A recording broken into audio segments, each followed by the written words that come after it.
Okay, tutorial on how to do the improvised card trick. Okay, like I said, it's an unrigged deck, other than the fact that the bottom card is upside down. You can just do this when someone's not looking. I've tried it loads of times, it does work. So that when you give it a shuffle like I did, just make sure you don't shuffle the bottom card. You can toss all the other ones around as much as you want. Okay, so you do indeed cut the deck, give them the top half and you the bottom half with this. So when you pick up your cards, look at them. You don't want to reveal that this last card is upside down, so keep it covered, okay?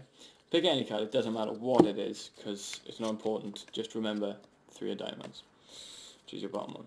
Put that on the table. Now this is an important part, I always used to forget.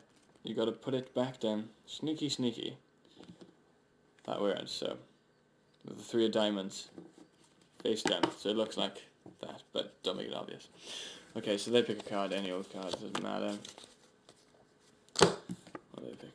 6 of spades. Put it down, you swap the cards, and you put theirs in halfway. Once again, making sure you don't reveal any of your cards, because they're all upside down. So put it in halfway, put theirs in halfway. They don't actually have your card. It's just a random one. Now this is an important bit. When you say rub it in, rub it in, rub it in, rub it in, when you demonstrate, and as you do this, can you see I've turned over the cards now, so they're back the right way up. So rub it in, rub it in, rub it in, place that down, try and draw their attention away, tell them to do the same. Doesn't do anything for the trick really, rubbing it in for them. And make sure you put yours on top of their pack, so whatever magic words you want,